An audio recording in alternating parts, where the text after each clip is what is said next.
Okay, let's see if we can't channel our inner 10th grader here. I recommended some literature to read, 4 books, or actually 3 books, but I got a bonus for you. The first book is Earth Abides. The novel tells a story of the fall of civilization from deadly disease and emerges of a new culture with simpler tools. Earth Abides is a 1949 American post-apocalyptic science fiction novel. The next book is Animal Farm. Animal Farm is a satirical, allegorical novel by George Orwell, first published in England 17 August 1945. The book tells the story of a group of farm animals who rebel against their human farmer, hoping to create a society where the animals can be equal, free, and happy.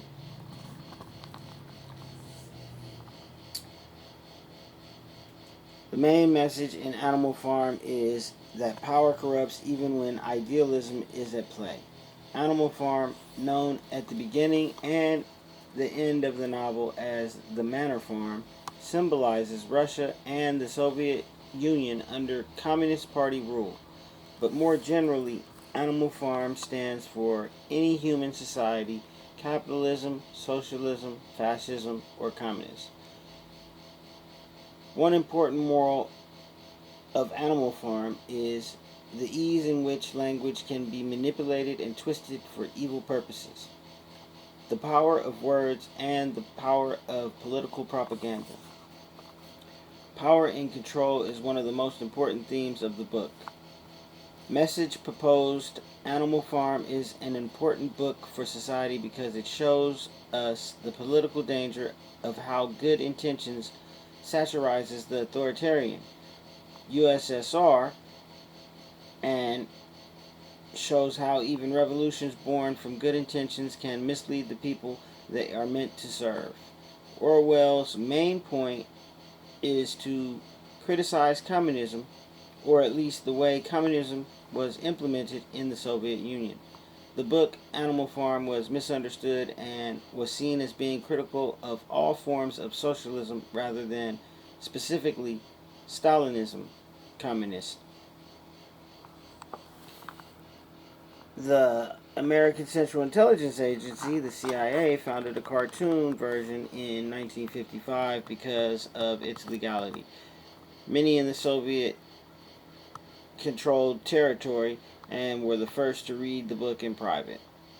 Orwellian law, it donates an attitude and brutal policy of doctrine controlled by propaganda, surveillance, disinformation, denial of the truth, doublethink, and manipulation of past, including the unknown person, a person who passed, existent, is expunged, and the public record and memory practice by modern repressive governments. So in terms, you won't know unless they want you to. The bonus book I have here for you is Fahrenheit 451. A 1953 novel presents a future American society where books are outlawed and firemen burn any that are found, or the property that they are being hidden in, or burning occupants alive along with books in the properties, suppressing dissenting ideas for change. A society that burns books in order to control dangerous ideas and unhappy concepts. The theme of Fahrenheit 451 is the conflict between freedom of thought and censorship. It depicts society that has voluntarily given up books and reading, and by large, people do not feel pressure by being censored. Can someone say assimilation into technology?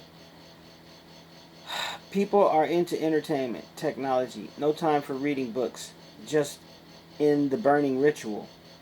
Basically, it depicts society in Fahrenheit 451, control the people through media, overpopulation, and censorship. The individual is not accepted and the intellectual is considered an outlaw. Television has replaced the common perception of family. The fireman is now a burner of books rather than a protector against fire. This can be compared to modern-day society through the censorship of individual ideas and belief. Today, people get offended so easily that the media and or news has to censor things that they feel might upset the people. Libraries are getting closed down. Technology, unlike most science fiction, Fahrenheit 451 does not view technology as a universal good. Rather, the novel explores the potential for technology advancement to make humans less free.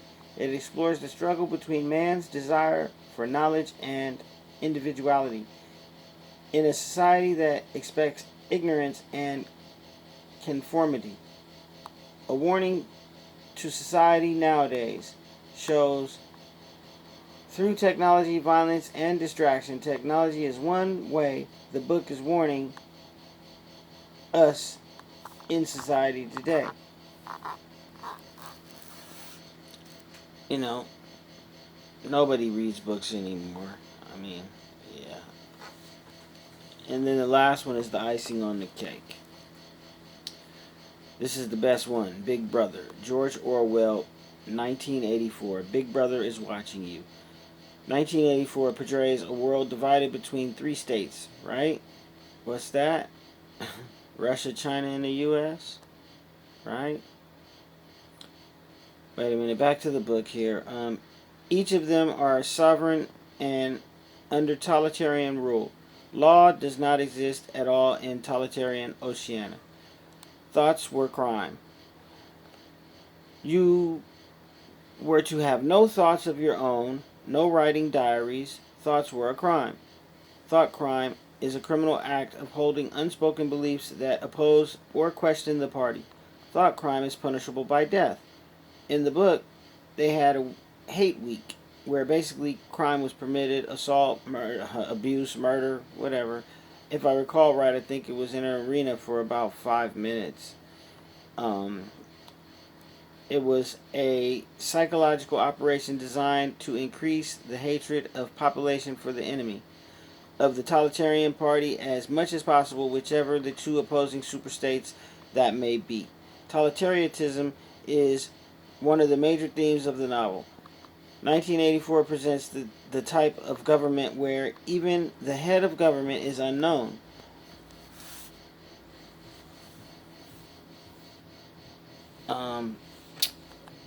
The head of government is unknown to the public. This theme serves as a warning to the people because such regimes unleash propaganda to make the people believe in lies presented by the government. The party maintains control with the ironic use of doublethink, the ability to think two completely contradictory thoughts at the same time, believing both to be true. The irony in 1884, George Orwell, is embodied in the party slogan, "War is peace, freedom is slavery, ignorance is strength." The true value is that this teaches us the power and turning made possible through the words and how they are mediated. In the book, nothing was illegal since there was no longer any laws.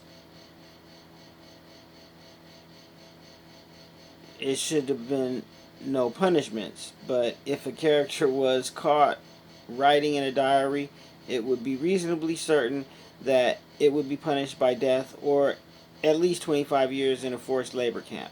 In the book, you have the thought police, or what they call the think pole, the secret police of the superstate who discovered and punished thought crime, personal and political thoughts unapproved by party regime. The phrase "Big Brother is watching you" is a threat that is meant to keep people in line. It reminds them that they are always under surveillance from the party. In the book, they found out that punishment for the thought crime was death. Orwell also warns of serious danger of totalitarianism poses to society. He goes on to great lengths to demonstrate the terrifying degree of power and control of a totalitarian regime can acquire and maintain. So, though you've been commonly told to expect the unexpected, you can expect that Big Brother will be returning in 2021. Or actually, hell, he's already here. So, Totalitarianism is one of the major themes of this novel. It presents the type of government where even the head of government is unknown by the public. This theme serves as a warning to the people because such a regime unleashes propaganda to make the people believe lies by the government, brainwashing the population into unthinking obedience to its leader.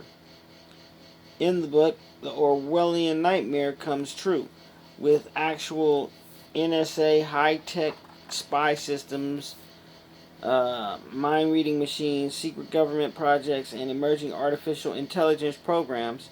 That seems as if all of that came right out of the novel 1984 in 2021, present day. We have to learn from this book by not willingly sacrificing our rights to speak using data and reason towards government policies that we don't like. Because in the real world, unlike the book, most ideas and dogmas are not presented in such a direct, forceful way. Usually they're just eased into play slowly, while you're distracted with other new technologies, It's kind of one of those things that it's like they kind of pull the wool over your eye, get you distracted with this while they do that.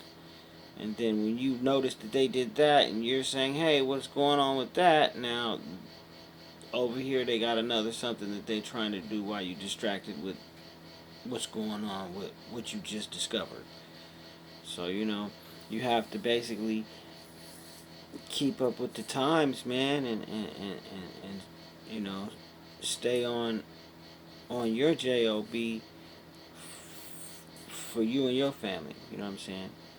Right now it's like wartime, end time. You got all type of crazy stuff going on. Like I said, they trying to rush to space. You got thorn bushes growing on the wall in Israel, spelling out God or some old shit. I mean, I can't keep up. Really I can't.